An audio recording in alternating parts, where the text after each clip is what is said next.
Hi friends, అందరికీ నమస్కారం. Friends, ఇప్పుడిప్పుడే వచ్చిన ఏపీ వెదర్ రిపోర్ట్ అయితే కనుక ఒకసారి తెలుసుకుందాము. వీడియో పూర్తిగా చూడండి, అలాగే తప్పకుండా లైక్ చేయండి. మరిన్ని అప్డేట్స్ కోసం ఛానల్ని సబ్స్క్రైబ్ చేసుకోండి. ప్రస్తుతం ఎండలతో అల్లాడిపోతున్న తెలుగు రాష్ట్రాల ప్రజలకు వాతావరణ శాఖ చల్లటి కబురు చెప్పింది.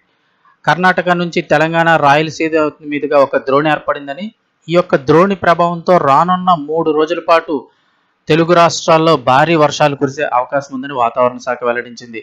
ముఖ్యంగా చూస్తే ఏపీలో కోస్తా తీర ప్రాంతాల్లో ఈ వర్షాలు ఎక్కువగా కురిసే అవకాశం ఉంది. ఉత్తర కోస్తా, దక్షిణ కోస్తా, రాయలసీమ ప్రాంతాలతో పాటుగా పలు చోట్ల తేలికపాటి నుంచి మోస్తరు వర్షాలు కురిసే అవకాశం ఉందని చెప్తున్నారు. ముఖ్యంగా ఉరుములు, మెరుపులు కూడా సంభవించే అవకాశం ఉంది. ఆ సమయంలో ప్రజలందరూ కూడా అప్రమత్తంగా ఉండాలని వాతావరణ శాఖ అధికారులు సూచిస్తున్నారు.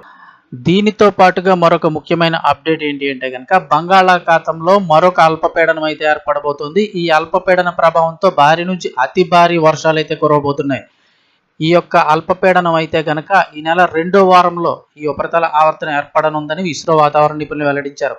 దీని ప్రభావంతో ఈ నెల 11, 12వ తేదీల్లో అల్పపీడనం ఏర్పడే అవకాశం ఉందని చెప్తున్నారు. దీని ఫలితంగా తెలుగు రాష్ట్రాల్లో భారీ నుంచి అతి భారీ వర్షాలు కురిసే అవకాశం ఉంది.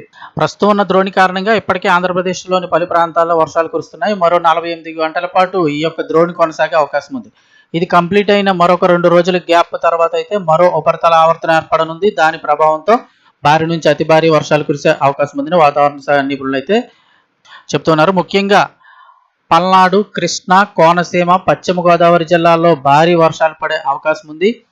గురజాల, పిడుగురాళ్ల, సత్తెనపల్లి వంటి ప్రాంతాల్లో ఉరుములు, మెరుపులతో కూడినటువంటి వర్షాలు కురిసే అవకాశం ఉంది. ఈ సమయంలో గాలి వేగం గంటకు 40 నుంచి 50 కిలోమీటర్ల వేగంతో ఉండవచ్చని అమరావతి వాతావరణ విభాగం తెలిపింది. ఇక పార్వతీపురం, మన్యం, విశాఖపట్నం జిల్లాల్లో 1 లేదా 2 చోట్ల మెరుపులతో కూడినటువంటి వర్షాలు పడే అవకాశం ఉంది. ఇక రైతులు ఎవరైతే ఉంటారో వారందరూ కూడా తమ పంటల విషయంలో తగిన జాగ్రత్తలు అయితే తీసుకోవాలని వాతావరణ నిపుణులు అయితే కనుక చెబుతూ ఉన్నారు. ఇది ఫ్రెండ్స్ అప్డేట్ అయితే. వీడియోస్ తప్పకుండా లైక్ చేయండి. మరిన్ని అప్డేట్స్ కోసం ఛానల్ని సబ్స్క్రైబ్ చేసుకోండి.